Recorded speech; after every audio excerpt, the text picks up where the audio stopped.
ಇದ್ದಾನೆ. ವ್ಯರ್ಥವು ವ್ಯರ್ಥ, ಸಮಸ್ತವೂ ವ್ಯರ್ಥ. ವ್ಯರ್ಥವು ವ್ಯರ್ಥ, ಸಮಸ್ತವೂ ವ್ಯರ್ಥ ಅಂತ ಹೇಳಿ ಪ್ರಸಂಗಿ ಮೂಲಕ ದೇವರೇ ನಮಗೆ ತಿಳಿಸ್ತಾ ಇದ್ದಾರೆ. ಎಲ್ಲ ವ್ಯರ್ಥ ಅಂದಿದ ಮೇಲೆ ಮನುಷ್ಯನು ಯಾಕೆ ಭೂಮಿಯಲ್ಲಿ ಹುಟ್ಟಬೇಕು, ಮನುಷ್ಯನ ಯಾಕೆ ದೇವರು ಸೃಷ್ಟಿ ಮಾಡಬೇಕು, ಎಲ್ಲ ವ್ಯರ್ಥ ತಾನೇ ಅಂದು ಒಂದು ಕ್ವಶನ್ ಅಲ್ವಾ. ಈಗೆಲ್ಲ ವ್ಯರ್ಥ ಅಂದ್ರೆ ಮನುಷ್ಯ ಕಟ್ಟೋ ಮನೆ ವ್ಯರ್ಥ. ಒಂದು 60 ವಯಸ್ಸು ಆಗಿದ ಮೇಲೆ ಮನೆ ಬಿಟ್ಟು ಹೋಗ್ತಾನೆ, ಸಾಯ್ತಾನೆ. ಕಾರ್ ತಗೊಳ್ತಾನೆ ಮನುಷ್ಯ, 20 ವರ್ಷ ಗ್ಯಾರಂಟಿ ಇಲ್ಲ. ಎಂಜಿನ್ 2 ಲಕ್ಷ ಕಿಲೋಮೀಟರ್ ಓಡಿದ ಮೇಲೆ ಆ ಕಾರು ವೇಸ್ಟ್, ಅದನ್ನು ಸ್ಕ್ರಾಪ್ಗೆ ಹಾಕಬೇಕು, ವ್ಯರ್ಥ. ಅದಕ್ಕೆ ಅವನು ಹೇಳ್ತಾ ಇದ್ದಾನೆ, ವ್ಯರ್ಥವೇ ವ್ಯರ್ಥ, ಎಲ್ಲ ವ್ಯರ್ಥ. ಒಂದೇ ಅಧ್ಯಾಯದಲ್ಲಿ ಅವನು ಹೇಳ್ತಾ ಇದ್ದ, ನನಗಾಗಿ ಏನೇನೆಲ್ಲ ಮಾಡಿದ್ದೆ, ನಾನು ಮನೆಗಳೇ ಕಟ್ಟಿಸಿದೆ, ತೋಟಗಳನ್ನು ಉಂಟು ಮಾಡಿದೆ, ನನಗೆ ಕೆಲಸಗಾರರು ಇದ್ರು. ಯಾಕೆ ಪ್ರಸಂಗಿ ಬಗ್ಗೆ, ಸೊಲೊಮೋನ್ ಬಗ್ಗೆ ಹೇಳಬೇಕಾದ್ರೆ, ಅವನ ಕಾಲದಲ್ಲಿ, ಅವನ ಆಳ್ವಿಕೆ ಮಾಡಿರುವ ಕಾಲದಲ್ಲಿ ಬೆಳ್ಳಿಯನ್ನು ರೋಡಲ್ಲಿ, ಬೀದಿಗಳಲ್ಲಿ ಕಲ್ಲುಗಳ ಥರ ನೀವು ನೋಡ್ಬೋದಂತೆ, ಹಂಗೆ ಬಿದ್ದಿರತ್ತಂತೆ ಬೆಳ್ಳಿಗೆ ಬೆಲೆನೇ ಇಲ್ಲ. ಈಗ ನಾವು ಈ ಬಿಸ್ಲರಿ ಬಾಟಲ್ ಎಲ್ಲ ಯೂಸ್ ಮಾಡಿ ಬಿಸಾಕ್ತೀವಿ ನೋಡಿ, ಆ ರೀತಿ ಬಿದ್ದಿರತ್ತೆ ಬೆಳ್ಳಿ, ಯೂಸ್ ಅಂತ ಹೋತರ. ಅಂತ ಶ್ರೀಮಂತ ಪ್ರಸಂಗಿ ಅವನು ಹೇಳ್ತಾ ಇದ್ದಾನೆ, ವ್ಯರ್ಥವೇ ವ್ಯರ್ಥ, ಎಲ್ಲ ವ್ಯರ್ಥ. ನಮ್ಮ ಮನೆ ಮಾತ್ರ ಅಲ್ಲ, ನಮ್ಮ ಆಸ್ತಿ ವ್ಯರ್ಥ. ಒಬ್ಬನಿಗೆ 100 ಎಕರೆ ಜಮೀನಿದೆ, ಒಂದು ದಿನ ಸಾಯ್ತಾನೆ. ಅವನ ಜಮೀನಲ್ಲೇ ಉಣಿಸಿದ್ರೆ ಕೂಡ 100 ಎಕರೆಯಲ್ಲಿ ಉಣಿಸಲ್ಲ, 6 ಅಡಿ ಬೇಕಾಗಿದೆ ಅವನಿಗೆ. ಹಾಗಾದ್ರೆ ವ್ಯರ್ಥ ತಾನೇ. ಮತ್ತೆ ಯಾಕೆ ಮನುಷ್ಯನ ದೇವರು ಉಂಟು ಮಾಡಿದ್ರು? ಮತ್ತೆ ಆಶೀರ್ವಾದ ಅಂತ ಹೇಳ್ತೀವಿ, ಏನೇನು ಹೇಳ್ತೀವಿ ಅಂತ ನೋಡಿದ್ರೆ, ಮನುಷ್ಯನು ಚೆನ್ನಾಗಿರ್ಬೇಕಂದ್ರೆ ದೇವರು ಉಂಟು ಮಾಡಿದ್ರು. ಒಂದು ತೋಟವನ್ನು ಮಾಡಿ ಆ ತೋಟದಲ್ಲಿ ಅವನ್ನು ಇಟ್ಟಿದ್ರು. ಸಾವಿರಾರು ವರ್ಷಗಳು ಜೀವಿಸಕ್ಕೆ ಅವನಿಗೆ ಬೇಕಾಗಿರುವ ಹಣ್ಣುಗಳು,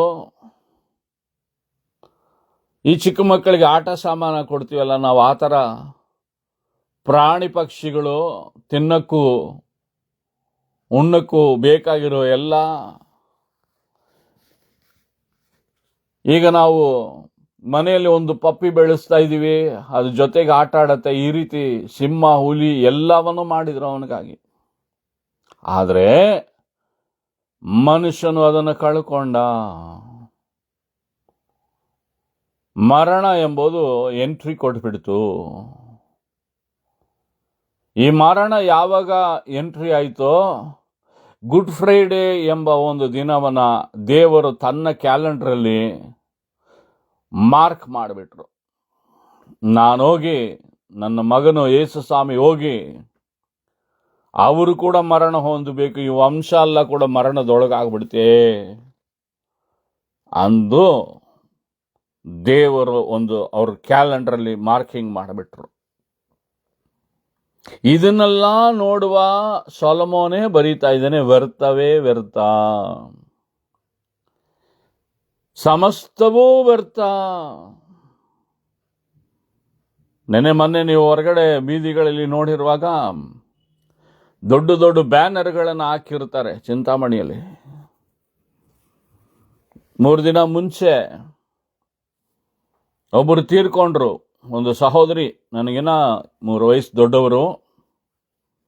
ನೀವು ಎಜುಕೇಷನ್ ಡಿಪಾರ್ಟ್ಮೆಂಟ್ಗೆಲ್ಲ ನೀವು ಪ್ರಾರ್ಥನೆ ಮಾಡ್ತೀರಾ, ನಾವು ಮಾಡ್ತೀವಿ. ನಮ್ಮ ತಾಲೂಕಲ್ಲಿ ಒಂದು ಒಳ್ಳೆ BO ಕೊಟ್ಟಿದ್ರು ದೇವರು. ಇಲ್ಲೇ ಟ್ಯಾಂಕ್ ಬಂಡ್ ರೋಡ್, ಅವರು ತಂದೆ ಮನೆ, ಅವ್ರು ಇರೋದು ಪ್ರಭಾಕರ್ ಲೇಔಟ್. ಅಯ್ಯಮ್ಮ ತೀರ್ಕೊಂಬಿಟ್ರು, 54 ವಯಸ್ಸು ಅಷ್ಟೇ. ಒಳ್ಳೆಯವರಂದು ಎಲ್ಲರೂ ಹೇಳ್ತಾ ಇದ್ದಾರೆ. 10th ಎಕ್ಸಾಮ್ ಬರ್ತಾ ಇದೆ, ಸುತ್ತಾಡಿ ಕೆಲಸ. BO ಅಂದರೆ ತುಂಬ ಕೆಲಸ ಇರುತ್ತೆ ಅವರಿಗೆ. 2 ವರ್ಷ ಮೇಲೇನೆ ಅವ್ರು BO ಆಗಿದ್ದಾರೆ ಇಲ್ಲಿ.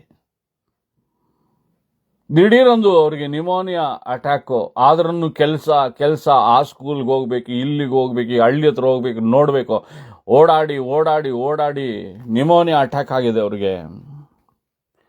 ದಿಢೀರಂದು ಎದೇನೋ ಒಂದು ಹೇಳಿ ಡೆಕ್ಕನ್ ಹಾಸ್ಪಿಟಲ್ ಕರ್ಕೊಂಡು ಹೋಗಿದ್ರು. ಅಲ್ಲಿ ಆಗಲ್ಲ ಅಂತ ಹೇಳಿ ಆನೇಕಲ್ಲಿಗೆ ಹೋಗಿದ್ರು. ಅವರು ಕ್ಷಮಿಸಬೇಕು, ಆನೇಕಲ್ಲಲ್ಲ, ಮುಂಚೆ ಇನ್ನೊಂದು ಸ್ಥಳ ಇದೆ ನಮ್ಮ ಪೈರಂಗರು, ಅತ್ತಿಬೆಳೆಗೆ ಕರ್ಕೊಂಡು ಹೋದ್ರು. ಅಲ್ಲಿ ಹಾಸ್ಪಿಟಲಲ್ಲಿ ಆ ರಾತ್ರಿ ಅವರು ತೀರ್ಕೊಂಡ್ರು. ನಾನು ಏನು ಹೇಳಕ್ಕೆ ಬರ್ತೀನಿ ಅಂದರೆ, ಎಷ್ಟು ಜನರಿಗೆ, ಎಷ್ಟು ಮಕ್ಕಳಿಗೆ ಅವರು ಟೀಚ್ ಮಾಡಿರ್ಬೋದು ಒಂದು BO ಆಗೋಕ್ಕೆ ಮುಂಚೆ. ಎಷ್ಟು ಜ್ಞಾನ ಇದ್ದಿದ್ರೆ ಒಬ್ಬರು ಬಂದು BO ಸೀಟಲ್ಲಿ ಕೂತ್ಕೊಳ್ತಾರೆ. ಒಂದೇ ರಾತ್ರಿಗೆ ಪ್ರಾಣ ಆರೋಗ್ಯ ನೋಡಿ. ವ್ಯರ್ಥ, ಸಮಸ್ತವೂ ವ್ಯರ್ಥ. ಅಂತ ಶ್ರೀಮಂತ ಸೊಲೊಮೋನ್ ಎಲ್ಲವನ್ನು ಅನುಭವಿಸಿದ ಮೇಲೆ ಇವನು ಇದನ್ನು ಮರಿತಾ ಇದ್ದಾನೆ. ಅದೇ 3ನೇ ಅಧ್ಯಾಯದಲ್ಲಿ ಹೇಳ್ತಾ ಇದ್ದಾನೆ, ಪ್ರತಿಯೊಂದಿಗೂ ಒಂದೊಂದು ಕಾಲ ಉಂಟು. ಓದಿ ಸಿಸ್ಟರ್, 3ನೇ ಅಧ್ಯಾಯ 1ನೇ ವಾಕ್ಯ ಓದಿ. 1ನೇ ವಾಕ್ಯ ಮಾತ್ರ ಓದಿ. ಪ್ರತಿಯೊಂದು ಕಾರ್ಯಕ್ಕೂ ಕಾಲವು ಕ್ಲುಪ್ತವಾಗಿದೆ. ಆಕಾಶದ ಕೆಳಗೆ ನಡೆಯುವ ಒಂದೊಂದು ಕೆಲಸಕ್ಕೂ ತಕ್ಕ ಸಮಯ ಉಂಟು. ಓಕೆ, ಆಕಾಶದ ಕೆಳಗೆ ನಡೆಯುವ ಒಂದೊಂದು ಕೆಲಸಗೂ ತಕ್ಕ ಸಮಯ ಇದೆ. ತಕ್ಕ ಸಮಯ ಇದೆ. ಆಕಾಶದ ಕೆಳಗೆ ಅಂದ್ರೆ ಭೂಮಿ. ಈ ಭೂಮಿ ಹೆಂಗೆ ಉಂಟಾಯಿತು? ಯಾರು ಮಾಡಲಿಲ್ಲ. ಒಂದು ಮನೆ ಯಾರಾದ್ರು ಕಟ್ಟಿದ್ರೆ ಇದು ನಮ್ಮ ತಾತ ಕಟ್ಟಿದ್ದು, ನಮ್ಮ ಅಜ್ಜಿ ಕಟ್ಟಿದ್ದು, ಮುತ್ತಾತ ಕಟ್ಟಿದ್ದು ಅಂತ ಹೇಳ್ಬೋದು. ಒಂದು ಹಳ್ಳಿನ ಕೂಡ ಯಾರಾದ್ರು ಹಂಗೆ ಕಟ್ಟಿರ್ತಾರೆ, ಅವ್ರದ್ದು ಜನಾಂಕಗಳು ಇರ್ತಾರೆ. ಆಗಿನ ಕಾಲದಲ್ಲಿ ಹಂಗಿತ್ತು. ಆದರೆ ಭೂಮಿನ ಯಾರಾದ್ರು ಕಟ್ಟಿದ್ರ ಮನುಷ್ಯರು? ಇಲ್ಲ. ಆಕಾಶದ ಕೆಳಗೆ ಭೂಮಿ ಇದೆ. ಭೂಮಿಯಲ್ಲಿ ನಡೆಯುವ ಪ್ರತಿಯೊಂದು ಕಾರ್ಯಗಳು ಒಂದು ಸಮಯ ಇದೆ ಅಂತೆ. ಆ ಸಮಯವನ್ನು ಉಂಟು ಮಾಡಿದ ದೇವರು, ಆ ಸಮಯವನ್ನು ಆಳ್ವಿಕೆ ಮಾಡೋರು ತಂದೆಯಾಗಿರೋ ದೇವರು. ಅವ್ರ ಮೂಲಕನೇ ಎಲ್ಲ ಕಾರ್ಯಗಳು ನಡೀತಾ ಇದೆ. ಇವಾಗ ಅವರು ಬರಕ್ಕೆ ಸಮಯ ಕೂಡ ಹತ್ರವಾಗಿದೆ. ಬರ್ತಾರೆ ಅವರು. ಇದೆಲ್ಲ ವ್ಯರ್ಥ. ಕೆಲವು ವಿಶ್ವಾಸಿಗಳನ್ನು ನಾನು ನೋಡ್ತಾ ಇದ್ದೀನಿ, ಬಹಳ ಕಷ್ಟದೊಂದು ಬೆಳೆದ ಮೇಲೆ ಬಂದಿರ್ತಾರೆ. ಆ ಸೇವಕರಾಗ್ಲಿ, ಅವ್ರನ್ನ ನಡೆಸಿರೋರಾಗ್ಲಿ, ಇನ್ನ ಬಾಡಿಗೆ ಮನೆಗಳಲ್ಲಿ ಕೂತಿರ್ತಾರೆ. ಇವ್ರ ವಿಶ್ವಾಸಿಗಳು ಇನ್ನ ಎಲ್ಲೆಲ್ಲೋ ಮೇಲೆ ಹೋಗ್ಬಿಟ್ಟಿರ್ತಾರೆ. ಪ್ರಮೋಷನ್ ಬಂದಿರುತ್ತೆ. ಯಾಕೆ? ಮನೆ ಕಟ್ಟಿರ್ತಾರೆ, ಮನೆ ತಗೊಂಡಿರ್ತಾರೆ, ಗಾಡಿ ತಗೊಂಡಿರ್ತಾರೆ. ಈ ಸ್ವಲ್ಪ ಮೇಲೆ ಹೋಗಿದ ಮೇಲೆ ಹಂಗೆ ಸೇವಕರನ್ನೇ ಹೀನವಾಗಿ ನೋಡೋದು, ಸೇವಕರನ್ನ ಕೆಳಗೆ ಮಟ್ಟದಲ್ಲಿ ನೋಡೋದು. ನಾನು ಸಾಮಾನ್ಯವಾಗಿ ಅನೇಕ ಕಡೆ ನಡೆದಿರೋದು ನಾನು ನೋಡಿರೋದು. ಆವಾಗ ಏನಾಗ್ತದೆ ಗೊತ್ತಾ? ಆಶೀರ್ವಾದ ಕಟ್ಟಾಗ್ತದಲ್ಲಿ. ಸೇವಕರನ್ನ ಹಂಗೆ ದೇವರು ಯಾಕೆ ಇಟ್ಟಿದ್ದಾರೆ ಅಂದ್ರೆ, ಯೇಸು ಸ್ವಾಮಿ ಹೇಳಿದ್ರು, ಕೆಲವು ಸೇವಕರು ಸಾಯ ತನಕ ಕೂಡ ಬಾಡಿಗೆ ಮನೆಯಲ್ಲಿ ಇರ್ತಾರೆ. ಪೌಲ ಹಂಗೆ ಇದ್ರು. ಆದ್ರೆ ಅವ್ರ ಕೆಲಸ, ದೇವರ ಕೆಲಸವನ್ನು ಕರೆಕ್ಟಾಗಿ ಮಾಡ್ತಾ ಇರ್ತಾರೆ ಅವರು. ಯೇಸು ಸ್ವಾಮಿ ಹೇಳಿದ್ರು ಮತ್ತೆ 8:20 ಮನುಷ್ಯಕುಮಾರನಿಗೆ ತಲೆ ಚಾಚಕ್ಕೆ ಸ್ಥಳವಿಲ್ಲ. ಅಂದ್ರೆ ಉಳ್ಕೊಳ್ಳೋಕೆ ಮನೇನೇ ಇಲ್ಲ ಅಂತ ಯೇಸು ಸ್ವಾಮಿಗೆ. ಅಂತ ಒಂದು ಇಕ್ಕಟ್ಟಲ್ಲಿ ಅವರು ಸೇವೆ ಮಾಡಿರೋದಿಂದು ಇವತ್ತು ನೀವು ನಾನು ರಕ್ಷಣೆ ಆಗಿದ್ವಿ. ನಮ್ಗೆ ಒಳ್ಳೆ ಮನೆಗಳಿದೆ, ಒಳ್ಳೆ ಊಟ ಇದೆ, ಒಳ್ಳೆ ಬಟ್ಟೆ ಇದೆ. ಇಲ್ಲಾಂದ್ರೆ ಏನಾಗುತ್ತೆ ನೀವು ಕೇಳ್ಬೋದು. ಇಲ್ಲ ಅಂದ್ರೆ ಯೇಸು ಸ್ವಾಮಿ ಭೂಮಿಗೆ ಬಂದು ಅಷ್ಟು ಕಷ್ಟಪಟ್ಟಿಲ್ಲ ಅಂದ್ರೆ ಅದಕ್ಕೆ ಮುಂಚೆ ಇದ್ದಿದ್ದು ಡಾರ್ಕ್ ಏಜ್ ಅಂತ ಹೇಳ್ತಾ ಇದ್ದಾರೆ. ಯೇಸು ಸ್ವಾಮಿ ಬರಕ್ ಮುಂಚೆ 500 ವರ್ಷ ಕಾಲಗಳು ಡಾರ್ಕ್ ಏಜ್. ಎಲ್ಲಿ ಕೂಡ ವಾಕ್ಯ ಕೂಡ ಸಾರಲ್ಪಡೋದು ನಿಂತೋಗಿತ್ತು. ಸಭೆಗಳಲ್ಲೆಲ್ಲ ಕಾರ್ಗತ್ತಲು, ಸೈತಾನ್ ಆಳ್ವಿಕೆ ಭಯಂಕರವಾಗಿ ಇತ್ತು. ಅದಕ್ಕೆ ನೀವು ಹೊಸ ಒಡಂಬಡಿಕೆಯಲ್ಲಿ ಓದುವಾಗ ಕತ್ತಲಲ್ಲಿ ಇರೋರಿಗೆ ಬೆಳಕು ಉದಯವಾಯಿತು ಅಂತ ಹೇಳಿ ಯೇಸು ಸ್ವಾಮಿ ಬಂದರು. ಬಹಳ ಕಾರ್ಗತ್ತಲಿನ ಸಮಯ ಭೂಮಿ ಮೇಲೆ. ಎಂತ ಕಷ್ಟ ಅಂದ್ರೆ ಪೇತ್ರ ಮೀನು ಹಿಡಿಯಕ್ಕೆ ಹೋಗ್ತಾನೆ, ಮೀನುಗಳೇ ಸಿಗ್ತಾ ಇಲ್ಲ ಅವನಿಗೆ. ಅದು ಲೋಕದ ಬಗ್ಗೆ ನಮಗೆ ಒಂದು ಉದಾಹರಣೆಯಲ್ಲಿ ತಿಳಿಸ್ತಾ ಇದೆ. ಮನುಷ್ಯರುಗಳು ಕಷ್ಟದಲ್ಲಿ ಇದ್ದಿದ್ದಾರೆ, ಬರಗಾಲದಲ್ಲಿ ಇದ್ದಿದೆ. ಅಂತ ಸಂದರ್ಭದಲ್ಲಿ ಯೇಸು ಸ್ವಾಮಿ ಹುಟ್ಟಿ ಪೇತ್ರವನ ಹಿಡಿದ್ರು, ಮೀನು ಹಿಡಿಯೋನ್ನ ಅವನ ಆಶೀರ್ವಾದ ಮಾಡಿದ್ರು. ರಾಶಿ ರಾಶಿಗಳಾಗಿ ಮೀನು ಬಂತು. ಇನ್ನೊಂದು ಕಷ್ಟ ಕಾಲ ನಿಮಗೆ ನಾನು ಹೇಳ. ಕಾನಾ ಊರು ಮದುವೆಯಲ್ಲಿ ಅವರಿಗೆ ದ್ರಾಕ್ಷರಸ ಸಾಕಾಗ್ಲಿಲ್ಲ. ಅಂದ್ರೆ ಎಷ್ಟು ಬೇಕೋ ಅಷ್ಟೇ ಮಾಡಿದ್ರೆ ಅದ್ರ ಮೇಲೆ ಮಾಡ್ಕೊಳ್ಳೋಕೆ ದುಡ್ಡಿಲ್ವೋ ಏನೋ, ಕೊಂಡ್ಕೊಳ್ಳೋಕೆ ದುಡ್ಡಿಲ್ವೋ ಏನೋ, ಕಷ್ಟದಲ್ಲಿ ಇದ್ದಿದೆ ಭೂಮಿ. ಆವಾಗಲೇ ಯೇಸು ಸ್ವಾಮಿ ಭೂಮಿಯಲ್ಲಿ ಪ್ರವೇಶ ಮಾಡಿದ್ರು. ಗತ್ತಲಲ್ಲಿ ಇರುವ ಜನರಿಗೆ ಬೆಳಕಾಗಿ ಬಂದ್ರು ಯೇಸು ಸ್ವಾಮಿ. ಇವತ್ತು ಅಂತ ಒಂದು ಕಾಲ ಭೂಮಿಗೆ ಮತ್ತೆ ಬರ್ತಾ ಇದೆ. ಆ ಕಾರ್ಗತ್ತಲಿನ ಸಮಯ. ಎಲ್ಲ ವ್ಯರ್ಥವಾಗತ್ತೆ. ಕೊರೋನಾ ಬಂತು, ಎಲ್ಲ ವ್ಯರ್ಥ. ಮನೆಗಳು ಕಟ್ಟಿದ್ರು ಜಮೀನು ಓಡಾಡಕ್ಕಾಗ್ಲಿಲ್ಲ ಫ್ರೀಯಾಗಿ. ಮನೆ ಒಳಗೆ 5 ಜನ ಇದ್ರೆ ಭಯ, ಎಲ್ಲರೂ ಮಾಸ್ಕ್ಗಳು ಹಾಕೊಂಡಿರ್ಬೇಕು. ಯಾರ್ಯಾರು ಕೊರೋನಾ ಬಂದಿರುತ್ತಂದು ಗೊತ್ತಾಗಲ್ಲ. ಎಲ್ಲ ವ್ಯರ್ಥ ಆಯಿತು ನೋಡಿ 3 ವರ್ಷಗಳ ಮುಂದೆ. ಅದಕ್ಕೆ ಪ್ರಸಂಗಿ ಹೇಳ್ತಾನೆ, ಎಲ್ಲ ವ್ಯರ್ಥ. ಭೂಮಿಯಲ್ಲಿ ಎಲ್ಲಾ ವಿಷಯಕ್ಕೂ ಒಂದು ಕಾಲವು ಒಂದು ಸಮಯ ಇದೆ. ಯೇಸು ಪ್ರಭು ಹುಟ್ಟಕ್ಕೆ ಒಂದು ಸಮಯ ಇತ್ತು, ಸಾಯಕ್ಕೆ ಒಂದು ಸಮಯ ಇತ್ತು, ಅವರು ಪುನರುತ್ಥಾನ ಹೊಂದಕ್ಕೆ ಒಂದು ಸಮಯ ಇತ್ತು, ಆಕಾಶದಲ್ಲಿ ಅವರು ಪರಲೋಕಕ್ಕೆ ಹೋಗಕ್ಕೆ ಒಂದು ಸಮಯ ಇತ್ತು. ಇವಾಗ ಅವರು ರಹಸ್ಯ ಬರವಣಿಗೆ ಇದೆ. ಮನೇನೋ ಅದನ್ನೇ ಪವಿತ್ರ ಆತ್ಮನು ನನ್ನ ಕಡೆಯಿಂದ ಪ್ರಸಂಗ ಮಾಡಿದ್ದಾರೆ. ನಿನ್ನೆ ಕೂಡ ನಿಮ್ಮ ಸೇವಕಿ ಕಡೆಯಿಂದ ನನಗೆ ಅದನ್ನು ಕನ್ಫರ್ಮ್ ಮಾಡಿದ್ರು. ಬೇರೆ ಇಂಡಿಯಾಲಿರುವ ದೊಡ್ಡ ಪ್ರಸಿದ್ಧಿಯಾಗಿರೋ ಸೇವಕರು ಅವರು ಅದನ್ನೇ ಪ್ರಸಂಗ ಮಾಡ್ತಾ ಇದ್ದಾರೆ.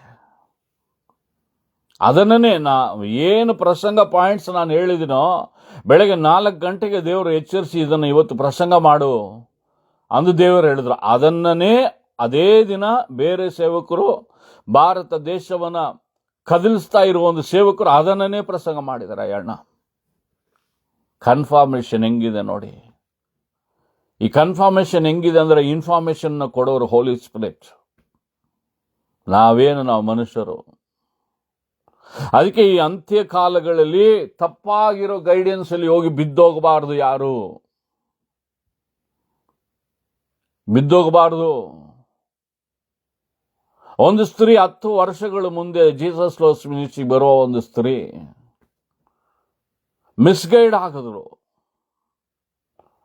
ಚೆನ್ನೈ ಪಟ್ಟಣಕ್ಕೆ ಹೋಗಿ ನಾವು ಬರುವಾಗ ಅವರೊಳಗೆ ಸೈತಾನ್ ನುಗ್ಗಿ ಸೇವಕರು ಮಾಡುವ ಕೆಲಸಗಳನ್ನೆಲ್ಲ ಅವರು ಮಾಡೋ ತರ ಶುರು ಮಾಡಿದ್ರು ಚೆನ್ನೈಯಲ್ಲೇ. ಅದನ್ನ ಸೇವಕರುಗಳು ನೋಟಿಸ್ ಮಾಡ್ತಾ ಇದ್ವಿ ನಾವು. ಆ ಚೆನ್ನೈಯಿಂದ ಬಂದು 3-4 ತಿಂಗಳಿಗೆ ಅವ್ರು ಬಿದ್ದೋಗಿದ್ರು ರಾಂಗ್ ಟೀಚಿಂಗ್ ಅಲ್ಲಿ. ಮಿಸ್ಗೈಡ್ ಮಾಡಿದ್ರು ಸೈತಾನು. ಇವತ್ತು ಸೈತಾನಿಗೆ ಸೈತಾನಾಗಿ, ಸೈತಾನೊಳಗೆ ಸೈತಾನಾಗಿ ನಾನು ಲೀಡರು ಅಂತ ಹೇಳಿ ಇದೇ ಪಟ್ಟಣದಲ್ಲಿ ಇದ್ದಾರೆ. ಅವ್ರ ಪ್ರಸಂಗ ಹೆಂಗಿದೆ ಅಂದ್ರೆ, ಯೇಸು ಸ್ವಾಮಿ ನಮ್ಮ ಮನೆಗೆ ಬಂದ್ರೆ ಹೇಳ್ಬಿಡ್ತೀನಿ, ನೀವೆಲ್ಲರೂ ಬಂದ್ಬಿಡ್ರಿ. ರಹಸ್ಯ ಬರವಣಿಗೆ ಹಂಗ್ ಬರ್ತಾರಾ? ನೋ. ರಹಸ್ಯ ಬರವಣಿಗೆ ಆಗ್ಲಿ, ಕೊನೆ 2ನೇ ಬರವಣಿಗೆ ಆಗಲಿ ಅವರ ಆಕಾಶದಿಂದ ಇಳಿತಾರೆ. ಅದಕ್ಕೆ ಯೇಸು ಸ್ವಾಮಿ ಅದನ್ನು ಕೂಡ ಎಚ್ಚರವಾಗಿ ಹೇಳಿದ್ರು. ಮತ್ತೆ 24 ಈಗೋ ಈ ಕೋಣೆ ಒಳಗೆ ಇದ್ದಾರೆ ಅಂತ ಹೇಳಿದ್ರೆ ನಂಬಕ್ಕೆ ಹೋಗ್ಬೇಡಿ, ಮೋಸ ಹೋಗ್ತೀರಾ ಅಂದು ಯೇಸು ಸ್ವಾಮಿ ಹೇಳಿದ್ರು.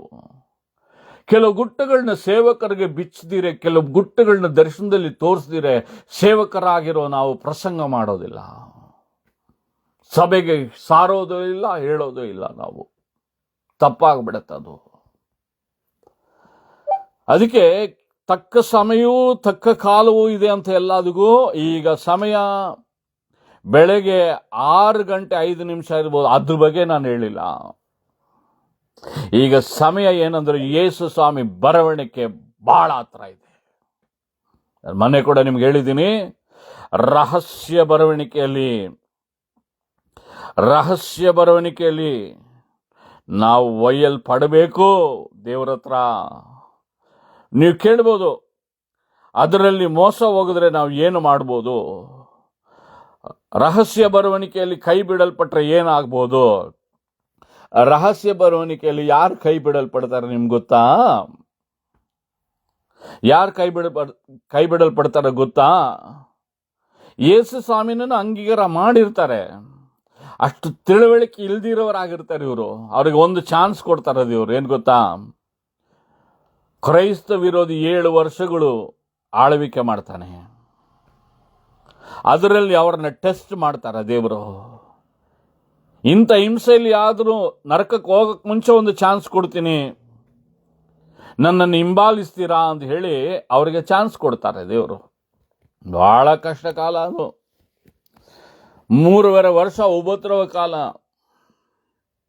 ಇನ್ನು 3.5 ವರ್ಷ ಮಹಾ ಉಪದ್ರವ ಕಾಲ. 7 ವರ್ಷಗಳು ತಪ್ಪಿಸ್ಕೊಂಡ್ರೆ ಕೊನೆ ಬರವಣಿಗೆಯಲ್ಲಿ ಯೇಸು ಸ್ವಾಮಿ ಹತ್ರ ಅವ್ರು ಹೋಗ್ತಾರೆ. ಇಲ್ಲಾಂದ್ರೆ ಅವ್ರದ್ದು ಕಷ್ಟ. ನಮ್ಮ ಚಿಕ್ಕ ಮೆದುಳಲ್ಲಿ ನಾವು ಏನು ಯೋಚನೆ ಮಾಡ್ತೀವಿ, ಇನ್ನೂ ಎಷ್ಟೋ ಜನರಿಗೆ ವಾಕ್ಯ ಸಾರಲ್ಪಡಲಿಲ್ವೇ ದೇವರು? ನಾವು ಎಷ್ಟು ಬೇಗ ಹೆಂಗೆ ಬಂದ್ಬಿಡ್ತಾರ ಒಂದು ಮೋಸ ಹೋಗ್ತೀವಿ. ಕಳ್ಳನ ಹಾಗೆ ಬರ್ತಾರೆ ಒಂದು ಬರೆಯಲ್ಪಟ್ಟಿದೆ. ಇದ್ರ ಬಗ್ಗೆ, ಈ 2ನೇ ಬರವಣಿಗೆ ಬಗ್ಗೆ ಒಂದು ಸೇವಕರು ಚೆನ್ನೈಯಲ್ಲಿರೋರು ಯಾವಾಗಲೂ ಅವರು ಪ್ರಸಂಗ ಮಾಡುವಾಗ ನಾವು ಆ ಅಣ್ಣ ಹೇಳೋದು ನಾನು ಕೇಳಿರೋದು ಏನಂದ್ರೆ, ರಹಸ್ಯ ಬರವಣಿಗೆಯಲ್ಲಿ ನಾವು ಒಯ್ಯಲ್ಪಡಬೇಕು, ರಹಸ್ಯ ಬರವಣಿಗೆಯಲ್ಲಿ ನಾವು ಹೋಗ್ಬಿಡ್ಬೇಕು ಅಂದ್ರೆ. ಆದ್ರೆ ಅವರು ಕಳೆದಿದ್ದು 6 ವರ್ಷಗಳ ಮುಂಚೆನೆ ಅವರು 50 ಸಭೆಗಳನ್ನ ಉಂಟು ಮಾಡಿಬಿಟ್ಟು ವಯಸ್ಸು ಜಾಸ್ತಿ ಆಗಿರೋದ್ರಿಂದ ಅವ್ರು ತೀರೋಗಿದ್ರು. ರಹಸ್ಯ ಬರವಣಿಗೆ ಮುಂಚೆನೆ ದೇವರು ಅವ್ರನ್ನ ತನ್ನ ಪರಲೋಕಕ್ಕೆ ತೆಗೆದುಕೊಂಡ್ರು.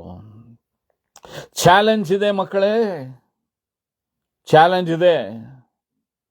ಸೈತಾನ್ ಚಾಲೆಂಜ್ ಮಾಡ್ತಾನಂತೆ ದೇವ್ರ ಹತ್ರ ಹೋಗಿ ಯೋಬ ಬಗ್ಗೆ, ಅವನಿಗಿರೋದನ್ನೆಲ್ಲ ನೀನು ತೆಗೆದು ಬಿಡಿ, ನಿಮ್ಮನ್ನ ದೂಷಣೆ ಮಾಡ್ತಾನೆ ನೋಡು ಅಂತ. ದೇವರಿಗೆ ಕ್ಲಿಯರ್ ಆಗಿ ಗೊತ್ತು, ಯೋಬು ನನ್ನ ಮಗ, ಯಾರೇ ದೂಷಣೆ ಮಾಡಿದ್ರು, ಏನೇ ಕಳ್ಕೊಂಡ್ರು, ಅವನ ಹೆಂಡತಿ ಕೂಡ ದೂಷಣೆ ಮಾಡ್ತಾನೆ ದೇವ್ರಿಗೆ ಗೊತ್ತು, ಅವನಂತೂ ನನ್ನನ್ನು ದೂಷಣೆ ಮಾಡಲ್ಲ ಅಂತ ಹೇಳಿ ಹೋಗು ಶೋಧನೆ ಮಾಡಂದ್ರು. ಸೈತಾನು ಸೋತೋಗೋದನು, ಏನು ಮಾಡೋಕ್ಕಾಗಲಿಲ್ಲ, ಓಡೋಗೋದನು. ಅವನು ಸಿಂಪಲ್ ಆಗಿ ಹೇಳಿದ್ನು ಯೋಬನು, ದೇವರ ಕೈಯಲ್ಲಿ ಒಳ್ಳೇದು ಪಡೆದಿರೋ ನಾವು ದೇವರ ಕೈಯಲ್ಲಿ ಕೆಟ್ಟದನ್ನು ಯಾಕೆ ಪಡಿಬಾರ್ದು? ಇದೇ ನೀತಿವಂತನ ಮಾತು. ಕೆಲವರಿಗೂ ಕಷ್ಟ ಬರುವಾಗ ಎಂಥ ಗುಣಗೊಟ್ಟೋದು, ಎಂಥ ಕೆಟ್ಟ ಮಾತುಗಳು ದೇವರ ಮೇಲೆ ಹಿಂಗೆಲ್ಲ ಬರುತ್ತೆ. ಇವರುಗಳು ಸೈತಾನಿಗೆ ಸಂಬಂಧಪಟ್ಟಿರುವರು. ಪ್ರಸಂಗಿ ಹೇಳ್ತಾನೆ, ವ್ಯರ್ಥ ಎಲ್ಲ ವ್ಯರ್ಥ, ಸಮಸ್ತವ ವ್ಯರ್ಥ ಅಂದ್ರೆ ಇದೆಲ್ಲ ಒಂದು ದಿನ ನಾವು ಬಿಟ್ಟು ಹೋಗ್ಬೇಕು. ಆದರೆ ಪರಲೋಕ ನಿರಂತರ, ನಿತ್ಯ ಜೀವ ನಿರಂತರ. ನಿನ್ನೊಳಗೆ ಆತ್ಮ ಇದೆಲ್ಲ, ಅದು ರಕ್ಷಣೆ ಆಗಿರಬೇಕು, ಯೇಸು ಸ್ವಾಮಿ ರಕ್ತದಿಂದ ಶುದ್ಧೀಕರಣೆ ಆಗಿರಬೇಕು. ಇವತ್ತು ಕೂಡ ಬೆಳಗ್ಗೆ ನಾನು ಪ್ರಸಂಗ ಮಾಡ್ಬೇಕಾದ್ರೆ 5 ಗಂಟೆ ಮುಂಚೆನೆ ದೇವರ ಹತ್ರ ಕನ್ಫರ್ಮ್ ಮಾಡಿಕೊಂಡೇ ನಾನು ಬಂದು ಪ್ರಸಂಗಕ್ಕೆ ನಿಂತಿದ್ದೀನಿ. ಕನ್ಫರ್ಮೇಶನ್ ಮಾಡಿದ್ರೆ ನಾನು ಬರೋಕ್ಕಾಗೋದಿಲ್ಲ. ದೇವರೇ, ಈ ಪ್ರಸಂಗವನ್ನು ಮಾಡಕ್ಕೆ ನನಗೆ ಯೋಗ್ಯತೆ ಇದೆಯಾ? ನಾವು ಮನುಷ್ಯರುಗಳು, ಯೋಗ್ಯತೆ ಇದೆಯಪ್ಪ, ಮಾಡ್ಬೋದಾ? ಬಾ ಮಾಡು. ದೇವರು ಹೇಳಿದ ಮೇಲೇನೆ ನಾವು ಮಾಡಕ್ ಸಾಧ್ಯ. ಒಂದು ವಾಕ್ಯವನ್ನು ಓದೋಣ. ಕೀರ್ತನೆ 32ನೇ ಕೀರ್ತನೆ 1-2 ವಾಕ್ಯಗಳನ್ನು ಓದಿ. ಅಲ್ಲಿ ಏನ್ ಬರೆಯಲ್ಪಟ್ಟಿದೆ? ಒಂದು ವಿಶ್ವಾಸಿ ತನ್ನನ್ನು ದೇವರಲ್ಲಿ ಇದ್ದಾರೆ ಎಂದು ಹೆಂಗ್ ಕನ್ಫರ್ಮ್ ಮಾಡ್ಕೋಬಹುದು? ಹೆಂಗೆ ನಾನು ಪ್ರಸಂಗ ಮಾಡ್ಬೋದಾ? ವಾಕ್ಯ ಸಾರಬಹುದಾ? ದೇವರ ಮಗುವಾಗಿ ನಾನು ಜೀವಿಸ್ಬೋದಾ? ನಾನು ಹಿಂಗೋ ಇದ್ದೀನಿ ಹಂಗೋ ಇದ್ದೀನಿ ಅನ್ನೋ ಒಂದು ಕನ್ಫ್ಯೂಷನ್ ಇರುತ್ತಲ್ಲ ಕೆಲವರಿಗೆ. ಅವರಿಗೆ ದೇವರು ಇಲ್ಲಿ ಏನು ಹೇಳ್ತಾ ಇದ್ದಾರೆ? ಕೀರ್ತನೆ 32 1ನೇ ವಾಕ್ಯ ಓದಿಮಾ. Thank you lord. 32ನೇ. ಯಾವನ ದ್ರೋಹವು ಪರಿಹಾರವಾಗಿದೆಯೋ, ಯಾವನು ದ್ರೋಹವು ಪರಿಹಾರವಾಗಿದೆಯೋ, ಯಾವನ ಪಾಪವು ಕ್ಷಮಿಸಲ್ಪಟ್ಟಿದೆಯೋ ಅವನೇ ಧನ್ಯ. ಯಾವನು ಪಾಪವು ಕ್ಷಮಿಸಲ್ಪಟ್ಟಿದೆಯೋ ಅವನೇ ಧನ್ಯನು. ದೇವರು ಹೇಳ್ತಾ ಇದ್ದಾರೆ, ಯಾವನು ಪಾಪವು ಕ್ಷಮಿಸಲ್ಪಟ್ಟಿದೆಯೋ, ಯಾವನು ದ್ರೋಹವು ಪರಿಹಾರ ಆಗಿ. ನಾವೆಲ್ಲ ದ್ರೋಹಿಗಳಾಗಿರುವ ಪಾಪಿಗಳಾಗಿರುವ ನಮಗಾಗಿ 2000 ವರ್ಷಗಳ ಮುಂದೆ ಯೇಸು ಸ್ವಾಮಿ ಶಿಲುಬೆಯಲ್ಲಿ ಬಂದು ಸತ್ರು. ಅಲ್ಲಿ ಹೇಳ್ತಾ ಇದ್ದಾರೆ, ರಾಬರ್ಟ್ ಒಂದು ದ್ರೋಹಿ, ರಾಬರ್ಟ್ ಒಂದು ಪಾಪಿ ತಂದೆಯೇ. ಅದು ನಿಜ. ಅವನು ದ್ರೋಹಿ, ಅವನು ಪಾಪಿ. 20 ವರ್ಷ ತನಕ ನನ್ನನ್ನು ಹುಡುಕಿಲ್ಲ, ಆದರೆ ನಾನು ರಕ್ತ ಸುರಿಸ್ತಾ ಇದ್ದೀನಿ, ಅವನ ಕ್ಷಮಿಸಿ. ನಾನು ರಕ್ತ ಸುರಿಸ್ತಾ ಇದ್ದೀನಿ, ಅವನ ದ್ರೋಹವನ್ನು ತೆಗೆದುಹಾಕಿ ಅಂತ ಹೇಳಿ ಪಾಪಿಗಳಾಗಿರೋ ನಮಗಾಗಿ ಯೇಸು ಪ್ರಭು ಶಿಲುಬೆಯಲ್ಲಿ ಪ್ರಾರ್ಥನೆ ಮಾಡಿರೋದೆಂದು ನಮ್ಮನ್ನ ರಕ್ಷಣೆ ಮಾಡಿದ್ದಾರೆ. ಇವತ್ತು ಇದೇ ನಮ್ಮ ಕನ್ಫರ್ಮೇಶನ್. ಸೈತಾನ್ ನಾಳೆ ಕೂಡ ಬಂದು, ಮಧ್ಯಾಹ್ನ ಕೂಡ ಬಂದು ನಿಮ್ಗೆ ಹೇಳ್ಬೋದು ನೀನು ಪಾಪಿ ಅಂತ ಹೇಳಿ. ನೀವು ಒಂದೇ ಮಾತು ಹೇಳಿ, ನನ್ನ ಪಾಪವನ್ನು ಯೇಸು ಶಿಲುಬೆಯಲ್ಲಿ ಕ್ಷಮಿಸಿದ್ದಾರೆ. ಯೇಸು ಹೋರಾಟ ಮಾಡಿ ಪ್ರಾರ್ಥನೆ ಮಾಡಿದರೆ, ತಂದೆಯೇ ಇವರನ್ನು ಕ್ಷಮಿಸಿ, ಇವರು ಮಾಡೋದು ಇವ್ರಿಗೆ ಗೊತ್ತಿಲ್ಲ ಅಂತ ಹೇಳಿ ನನಗಾಗಿ ಕೂಗಿದ್ದಾರೆ. ಆ ಕೂಗಿನ ಸತ್ತ ಎಲ್ಲಿಗೆ ಹೋಗಿದೆ? ಕಲ್ವಾರಿ ಬೆಟ್ಟದಿಂದ. ಚೆನ್ನಾಗಿ ಕೇಳ್ಕೊಳ್ಳಿ, ಕಲ್ವಾರಿ ಬೆಟ್ಟದಿಂದ ಪರಲೋಕ 100 ಅಲ್ಲ, 1000 ಅಲ್ಲ, ಕೋಟ್ಯಾಂತರ ಕಿಲೋಮೀಟರ್ಗಳಿದೆ. ಅಲ್ಲಿ ಸಿಂಹಾಸನದ ಮೇಲೆ ಕೂತಿರುವ ದೇವರ ಕಿವಿಗೆ ಬೀಳ್ತಾ ಇದೆ. ಎಂಥ ಕೂಗು ಯೇಸು ಸ್ವಾಮಿದು! ಆ ಸ್ವರ ತಂದೆಯಾಗಿರೋ ದೇವರ ಕಿವಿಗೆ ಬಿತ್ತು. ಅಲ್ಲಿಂದ ನಮ್ಮ ಪಾಪಗಳನ್ನ ಕ್ಷಮಿಸಿದ್ರು ದೇವರು. ಆವಾಗ ಏನಾಗ್ತದೆ? ಯೆರೂಸಲೇಮ್ ದೇವಾಲಯದಲ್ಲಿ ಅಲ್ಲಿ ಹಾಕಿರುವ ಕರ್ಟನ್, ಆ ಸ್ಕ್ರೀನ್ 2 ಪೀಸ್ ಆಗ್ತದೆ. ಅದು ಕಟ್ಟಾಗ್ಬಿಡ್ತು. ದೇವರಿಗೂ ಮನುಷ್ಯನಿಗೂ ಅಡೆತಡೆಗಳಿನ್ನ ಏನು ಇಲ್ಲವೇ ಇಲ್ಲ. ಅವನ ಪಾಪಗಳೆಲ್ಲ ಕ್ಷಮಿಸಲ್ಪಟ್ಟಿದೆ, ಪರಿಶುದ್ಧ ಸ್ಥಳಕ್ಕೆ ಅವನು ಪ್ರವೇಶ ಆಗಬಹುದು ಅಂತ ಹೇಳಿ ಅಲ್ಲಿ ಕನ್ಫರ್ಮೇಶನ್ ಆಯ್ತು. ಎಲ್ಲ ವ್ಯರ್ಥ, ಸಮಸ್ತವೂ ವ್ಯರ್ಥ ಅಂದೇಳಿ ಇವತ್ತು ನಿನ್ ಮನೆ ಕಟ್ಟಬಾರ್ದು ಅಂತ ದೇವರು ಹೇಳ್ತಾರ? ಇವತ್ತು 2 ವೀಲರ್ ನೀನ್ ತಗೊಂಬಾರ್ದು ಅಂತ ದೇವರು ಹೇಳ್ತಾರ? ಇವತ್ತು ನೀನು ಒಳ್ಳೆ ಊಟ ಮಾಡಬಾರ್ದು ಅಂತ ದೇವರು ಹೇಳ್ತಾರ? ಇಲ್ಲವೇ? ನಾವು ಚೆನ್ನಾಗಿರ್ಬೇಕು ಅಂತ ದೇವರು ಹೇಳ್ತಾ ಇದ್ದಾರೆ.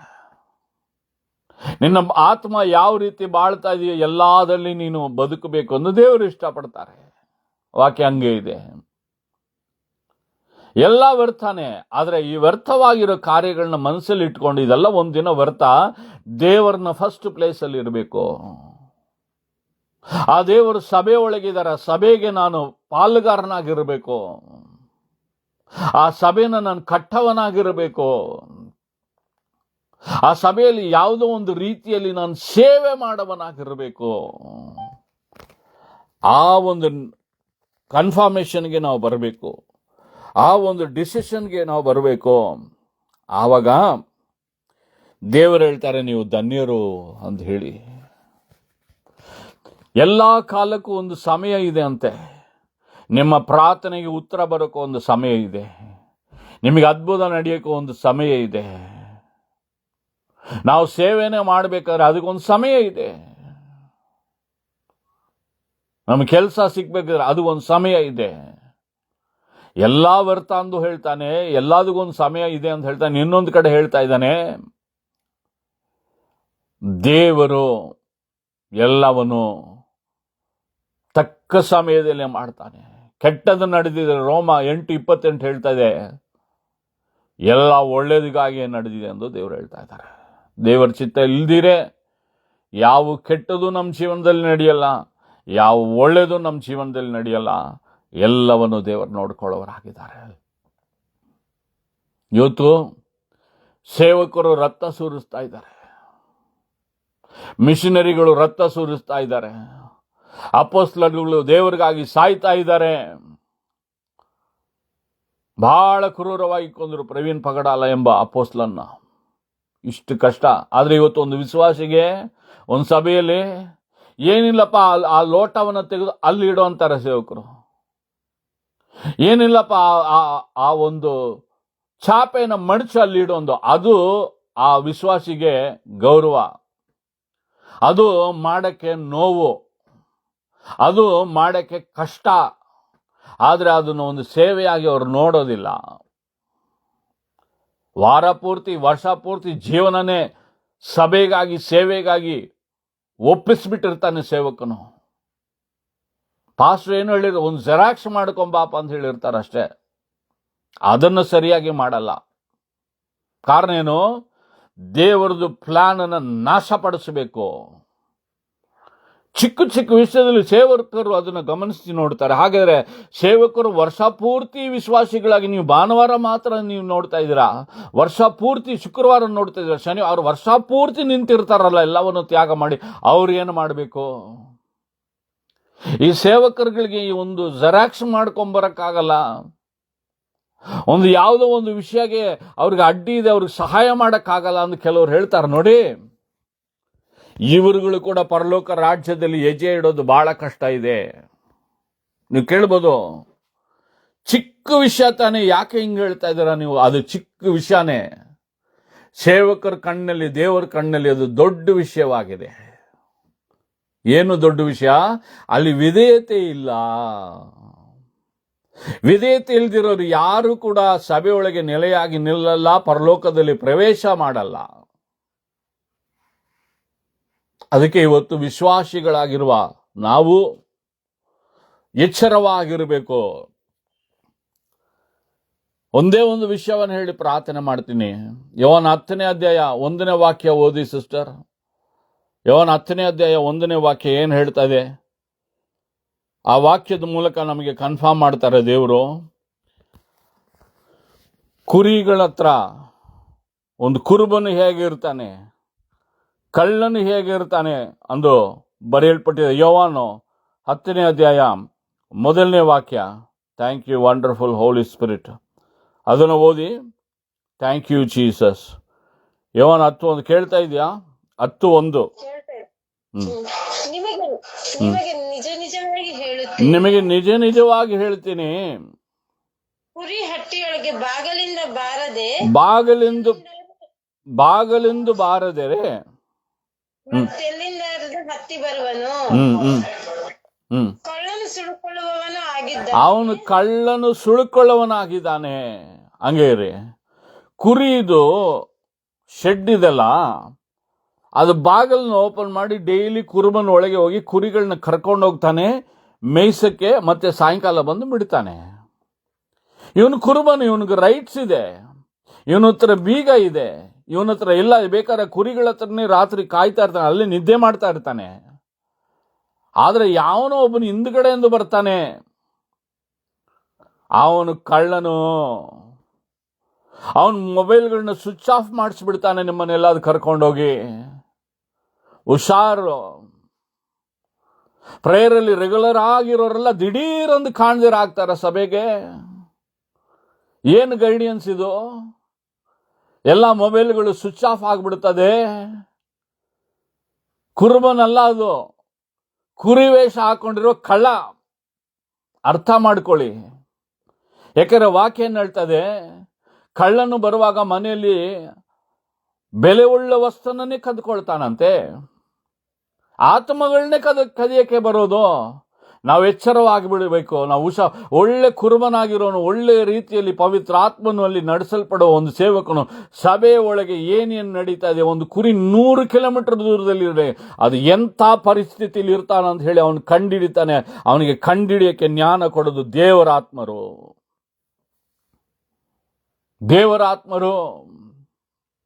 ಯಾಕಂದ್ರೆ ಮತ್ತೆ ಅದೇ ಯೋಹಾನ 10:10 ಬರೆಯಲ್ಪಟ್ಟಿದ್ರೆ, ಕಳ್ಳನ್ನು ಕದ್ದುಕೊಳ್ಳಕ್ಕೂ ಕೊಯ್ಯಕ್ಕೂ ಹಾಳು ಮಾಡಕ್ಕೂ ಬರ್ತಾನಂತೆ ಅವನು. ಸಭೆಯನ್ನು ಹಾಳು ಮಾಡಕ್ಕೆ ಬರ್ತಾನೆ ಅವನು. ಕುಟುಂಬಗಳನ್ನ ಹಾಳು ಮಾಡಕ್ಕೆ ಬರ್ತಾನೆ. ನಿಮ್ಮ ಆತ್ಮಿಕ ಜೀವನವನ್ನು ಹಾಳಕ್ಕೆ ಮಾಡಿ ಕೆಡಿಸಕ್ಕೆ ಬರ್ತಾನೆ. ನೀವು ಎಚ್ಚರವಾಗಿರಬೇಕು. ಕೆಲವೊಮ್ಮೆ ಬೈಬಲ್ ಹೇಳ್ತಾ ಇದೆ, ಗೆರ್ಜಿಸುವ ಸಿಂಹದ ಹಾಗೆ ಬರ್ತಾನಂತ ಸೈತಾನು. ಆದ್ರೆ ಕೆಲವೊಮ್ಮೆ ಬೈಬಲ್ ಹೇಳ್ತಾ ಇದೆ, ಅವನು ದೋಳವಾಗಿ ಇದ್ದುಕೊಂಡು ಕುರಿ ವೇಷ ಹಾಕೊಂಡು ಬರ್ತಾನಂತೆ. ಇಷ್ಟು ಮಾತ್ರ ನಿಮಗೆ ಹೇಳ್ತೀನಿ. ಆಮೇಲೆ ಜೀವನ ವ್ಯರ್ಥವಾಗ್ಬಿಡತ್ತೆ ನಿಮಗೆ. ಈ ಲೋಕದಲ್ಲಿ ದೇವರು ಹೇಳ್ತದೆ, ಎಲ್ಲ ವ್ಯರ್ಥ, ನನ್ನ ರಕ್ಷಣೆ ವ್ಯರ್ಥ ಇಲ್ಲ, ಎಲ್ಲ ವ್ಯರ್ಥ, ಪರಲೋಕ ವ್ಯರ್ಥವಾಗಿಲ್ಲ, ಎಲ್ಲ ವ್ಯರ್ಥ, ನನ್ನ ಕ್ಷಮೆ ನಿನಗೆ ವ್ಯರ್ಥವಾಗೋದಿಲ್ಲ, ಎಲ್ಲ ವ್ಯರ್ಥ, ನಿತ್ಯ ಜೀವ ವ್ಯರ್ಥವಾಗೋದಿಲ್ಲ, ಎಲ್ಲ ವ್ಯರ್ಥ, ನನ್ನ ಬರವಣಿಗೆ ಇದೆ. ಅವಾಗೆಲ್ಲವನ್ನು ನಾವು ಬಿಟ್ಟು ದೇವರ ಹತ್ರ ಹೋಗೋವರಾಗಿರಬೇಕು.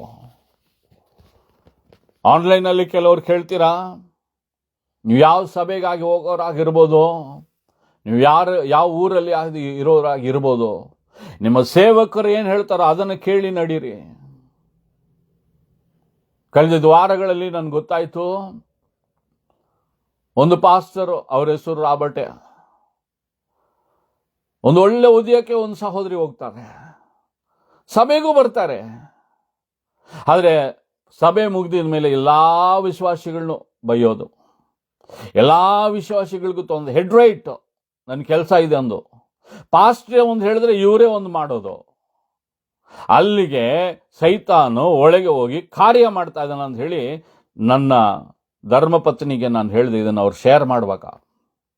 ರಾಬರ್ಟ್ ಪಾಸ್ಟರ್ ಚರ್ಚಲ್ಲಿ ಬೆಂಗಳೂರಲ್ಲಿ ಈ ಒಂದು ಸಹೋದರಿ ಮೂಲಕ ಸೈತಾನ್ ಇದ್ದಾನೆ, ಹುಷಾರಾಗಿ ಅವ್ರನ್ನ ಪ್ರೇಯರಲ್ಲಿ ಇಡಕ್ಕೆ ಹೇಳು ಅಂತ ಹೇಳಿದ್ದೀನಿ.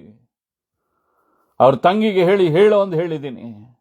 ಯಾಕಂದ್ರೆ ನಮ್ಗೆ ಗೊತ್ತಿರೋದು ನಾವು ತಿಳಿಸ್ಕೊಡ್ಬೇಕು ಸೇವಕರುಗಳಿಗೆ. ಪಾಪ ಆ ಸೇವಕರು ಎಲ್ಲಾ ವಿಷಯದಲ್ಲಿ ನೋವು ಪಡ್ತಾ ಇದ್ದಾರೆ. ಊಟ ಇಡುವಾಗ ಮಾತ್ರ ಅವ್ರ ಸಭೆಯಲ್ಲಿ ಎಲ್ಲ ತುಂಬಿಕೊಂಡಿರ್ತಾರೆ. ಅದರಲ್ಲಿ ಕೆಲವರು ಪಾರ್ಸಲ್ಗಳೆಲ್ಲ ಮೊದಲನೇದಾಗಿ ಮನೆಗೆ ಪಾರ್ಸಲ್ಗಳು ಹೋಗ್ಬಿಡ್ತಾ ಇದೆ. ಲಾಸ್ಟಲ್ಲಿ ಸಭೆಗೆ ಬಂದಿರೋರಿಗೆ ಇರಲ್ಲ. ಇದು ಹೆಂಗೆ ಸೈತಾನ್ ಹೆಂಗೆ ಎಳ್ಕೊಂಡು ತಿಂತಾನೆ ನೋಡಿ. ಫಸ್ಟ್ ಏನೇ ಒಂದು ಅಡಿಗೆ ಮಾಡಿದ್ನು ಸಭೆ ತುಂಬಿ ಸಭೆಯಲ್ಲಿ ಎಲ್ಲರಿಗೂ ಹೊಟ್ಟೆ ತುಂಬಬೇಕು. ಆಮೇಲೆ ಹೊರಗಡೆ ಸಭೆಗೆ ಅವನು ಬರಲ್ಲ ಅಂದ್ರೆ ಅವ್ನಿಗೆ ಏನಕ್ಕೆ ಊಟ? ಇಲ್ಲಿ ವಿಶ್ವಾಸಿಗಳು ಕಷ್ಟಪಟ್ಟು ಸಂಪಾದನೆ ಮಾಡ್ಕೊಂಡ್ಬಂದು ದುಡ್ಡು ಕೊಟ್ಟು ಇಲ್ಲಿ ಪಾಸ್ಟ್ರಿ ದುಡ್ಡು ಹಾಕಿ ಆ ಅಡಿಗೆನ ಮಾಡ್ತಾ ಇದ್ದಾರೆ. ಹೊರಗಡೆ ಕುತ್ಕೊಂಡು ಸೈತಾನ್ ಅಗಿತಾ ಇರ್ತಾನೆ, ತಿಂತಾ ಇರ್ತಾನೆ. ದೇವರ ಮಗವೇ, ನಿಮಗೆ ಕೊಟ್ಟಿರುವ ಸೇವಕರು ಅವ್ರ ಮಾತಿಗೆ ನೀವು ಕಿವಿ ಕೊಡ್ರಿ.